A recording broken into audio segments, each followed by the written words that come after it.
The previous video ended with the story of the first part of Temujin Genghis Khan becoming Khan after his struggles with Jemuka and Wang Khan. If you haven't seen it yet, feel free to click the link to watch. Next, we'll discuss the first half of the second part. The story of Genghis Khan's initial weak, then strong, offensive policy. His conquest of Western Asia and the annihilation of the Jin dynasty. Exciting content is about to unfold, so stay tuned. On a cold night on the Mongolian Plateau, Temujin gathered his sons around a campfire. He stared into the blazing flames.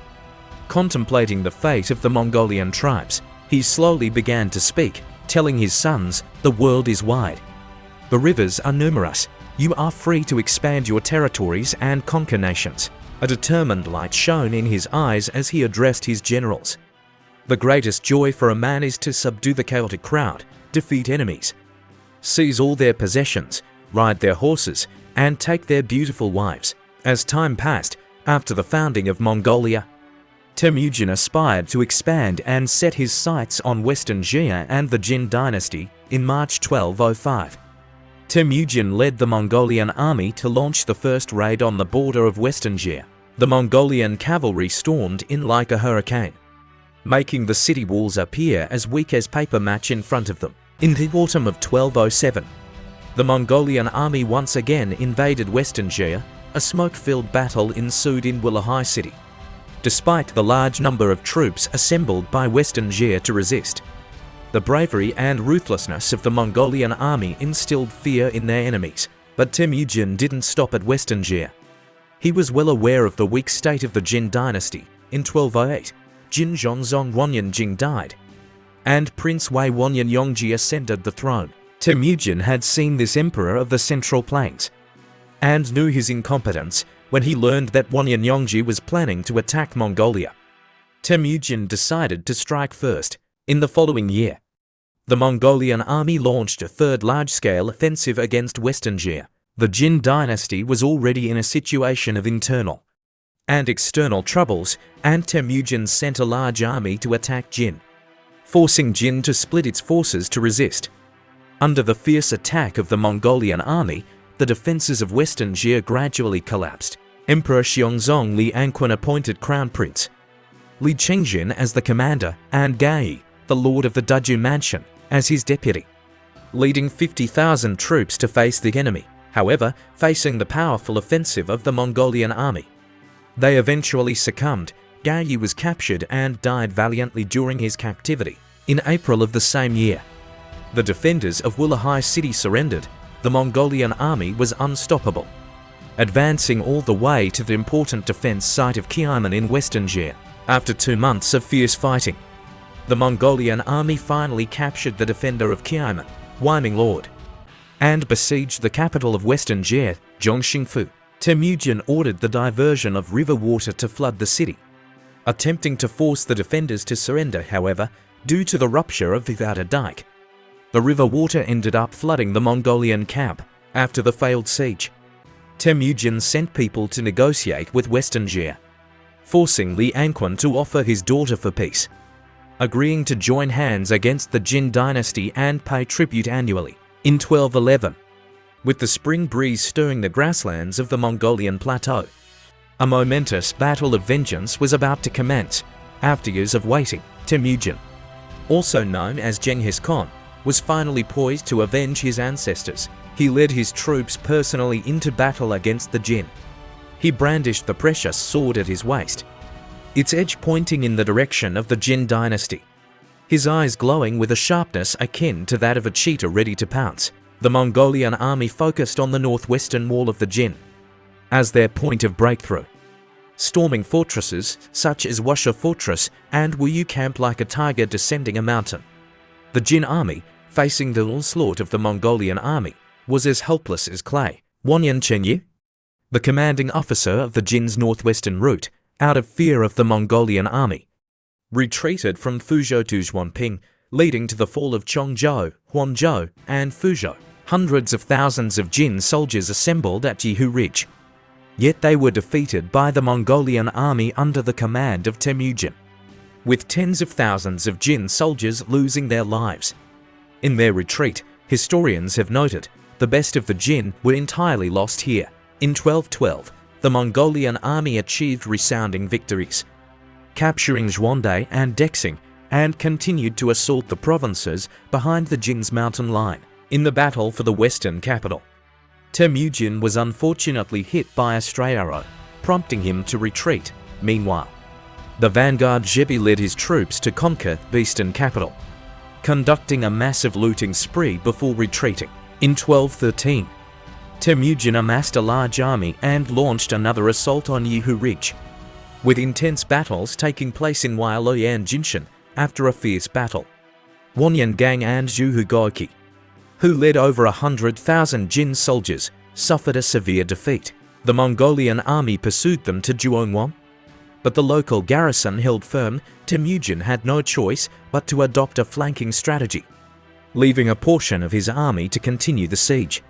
He led the main force southwest, broke through Zijinku, and occupied states such as Yuanji. Zhebi led a strike force to attack the South Pass, and with a pincer movement, they finally broke through Zhuangwan. The Mongolian forces then split up to surround the central capital of the Jin dynasty. Temujin ordered Qilong and others to lead the right-wing army down the Taihong Mountains, raiding the western route of Hebei, the southern and northern route of Hedong, and finally reaching the Yellow River. His brother Joki Kasar and others led the left-wing army to loot the states of Ji, Ping, and Luan. Temujin personally led his youngest son Toli and the Central Army, passing through the eastern route of Hebei and the eastern and western route of Shandong, also reaching the Yellow River. The Mongolian army on all three fronts massacred and looted extensively, leaving Hebei and Shandong nearly devastated. In the spring of 1214, the three Mongolian armies met on the northern bank of the Yellow River, surrounding the central capital of the Jin dynasty.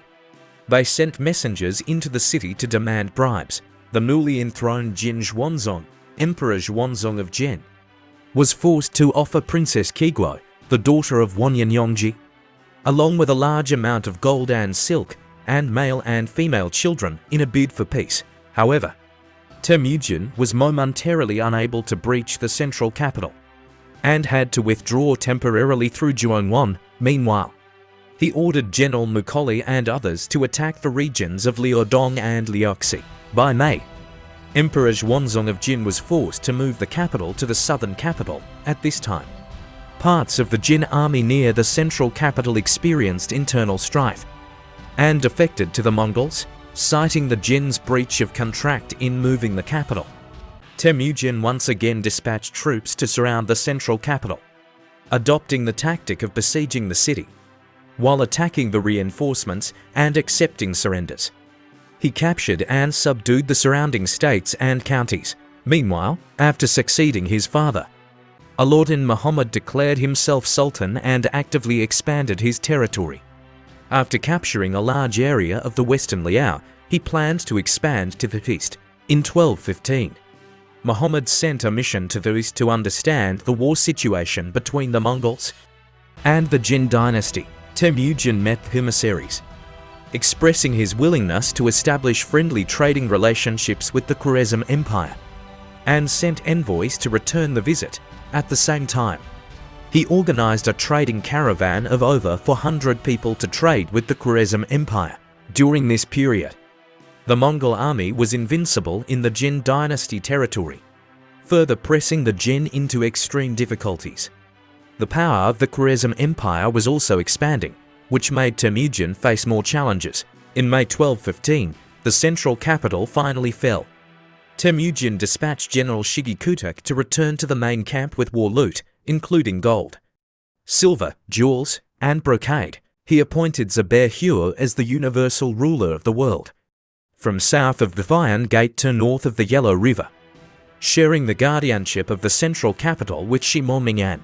At the same time, Temujin accepted the surrender of the Jin officials and Khitan people such as Yelu Chatsai, giving them important positions in the war against the Jin dynasty. Temujin adopted the advice of Shimomingan and Wang Yi, shifting from massacre to persuasion, causing the Jin army to surrender on sight to adapt to the requirements of siege warfare. Temujin took the advice of his generals and gradually established artillery forces, with cannons leading the siege in subsequent siege battles. The Mongol army could breach hundreds of cities with a single bombardment. At the same time, he plundered craftsmen from various ethnic groups.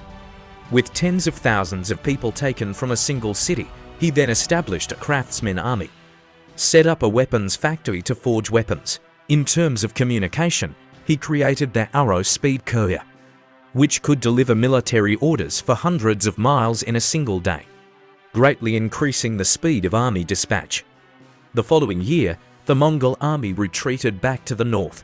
In 1217, Temujin awarded the 9 white banners, representing the authority of the Khan, to Mukholi, allowing him to act independently, and named him the Grand Tutor King. He ordered Mukholi to lead 5 tribes, including the Zachi, as well as the Khitans, Jurchens, and Han troops, to focus on attacking the Jin dynasty.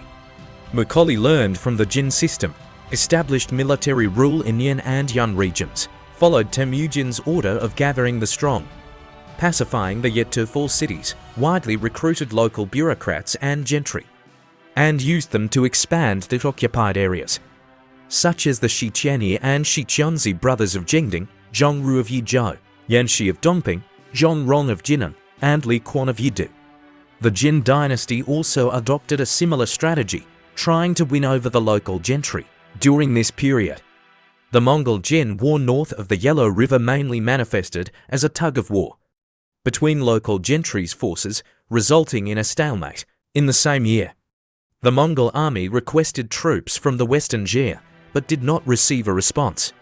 So they crossed the Yellow River and invaded the Western Jia again. In the same year, Huachidianian went to the Tumo tribe to select beautiful women, provoking resistance from the local people. Genghis Khan sent General Borhu to suppress the rebellion, but Borhu was killed in an ambush by the Tumot people on the way.